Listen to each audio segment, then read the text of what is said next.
All right, today we're jumping into one of the most famous and maybe most challenging ethical teachings in all of history, the Sermon on the Mount. It's a message that has echoed for thousands of years, and it all really starts with one deeply personal, kind of unsettling question. I mean, really think about it. What if being a good person isn't about ticking off a list of do's and don'ts? What if it has way more to do with the deepest, most hidden motivations of your heart? This ancient sermon completely flips the script on morality, pulling the focus away from just our actions and putting it squarely on our inner attitudes. So let's set the scene. You've got Jesus on a mountainside speaking to this huge crowd of followers. And he sits down, the classic posture for a rabbi about to teach, and he starts to lay out the entire agenda, the manifesto for his kingdom. And he kicks it off with a massive challenge. Now, you have to understand, for the people hearing this, that statement was an absolute bombshell. The Pharisees, they were the gold standard for being religious. These were the folks who followed every single rule, down to the tiniest detail. So to hear Jesus say, you have to be even better than them, that must have sounded completely impossible. So what exactly was this righteousness of the Pharisees that Jesus was talking about? Well, for the most part, it was an external system. It was all about doing the right things, saying the right prayers, showing up for the ceremonies. It was about keeping up appearances. The focus was on what you did, not always on why you did it. And this is where we see the huge contrast Jesus is drawing. He completely shifts the conversation. It's no longer about just following the rules on the outside or having technically correct behavior. Nope. For Jesus, true morality flows from a much deeper place, from what's going on inside, from our thoughts, our motives, from our very character. And to really hammer this point home, Jesus uses this brilliant repeated formula. He'll start with a commandment that everybody in the crowd knew by heart, and then he'll push it to a place they never expected. He says, "You have heard that it was said, but I say to you." And right there, that's the whole game. The old law focused on the final act, don't murder someone. But Jesus, he traces that act all the way back to its very seed, to its root cause, that simmering anger and contempt in your heart. He's saying the real problem doesn't start with the weapon in your hand, it starts with the attitude in your soul. And he gets super specific, too. He even says that calling someone raka, which is this Aramaic term just dripping with contempt, like calling someone a worthless idiot, even that puts you in moral danger. It's not just about not physically harming someone, it's about refusing to dehumanize them, even in your own head. And he doesn't stop at anger, not at all. He applies the exact same logic to the commandment against adultery. The external rule says, don't do the physical act.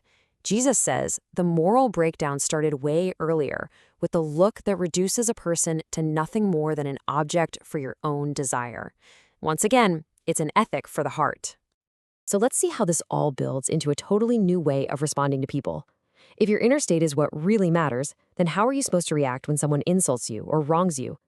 Well, this is where the sermon gets famously and radically counterintuitive. Okay, at first glance, this sounds like a call to just be a doormat, right? To just let people walk all over you. But to get what Jesus is actually saying here, the cultural context is everything. That's the key. For a right-handed person to hit your right cheek, they'd have to use the back of their hand. This wasn't a punch and a brawl. It was a gesture of pure contempt, a way of saying, you are beneath me. So by offering the other cheek, you're not being weak. You're making a powerful statement. You refuse to accept their insult, and you're breaking the cycle of retaliation without using violence. And here's another one that would have just landed like a ton of bricks on the original audience.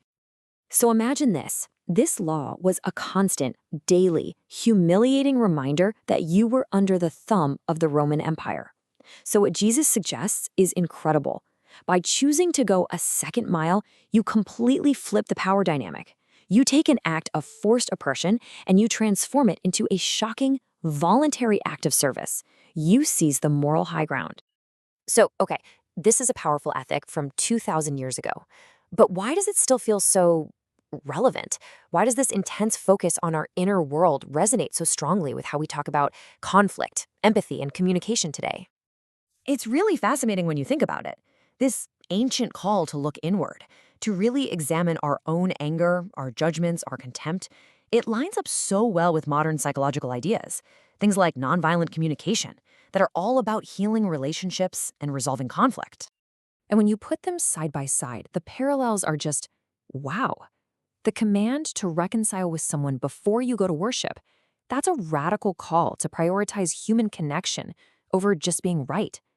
Condemning contempt, that raka insult, that's a direct plea to avoid judgment and instead focus on what people are actually feeling and needing.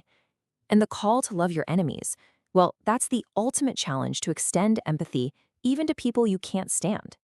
So as this whole section of the sermon wraps up, it builds and builds to one final, breathtaking, and honestly what feels like a completely impossible standard. Yep, after laying out this radical new ethic of the heart, this call to perfect inner purity, perfect love, perfect integrity, Jesus sums it all up with this command: be perfect. Not try hard, not do your best, be perfect. It is the highest, most absolute standard you could possibly imagine. And this really leaves us with the core tension of the whole sermon. Is this heart-focused ethic a crushing, impossible standard that just shows us how we can never be good enough on our own? Or is it a compass?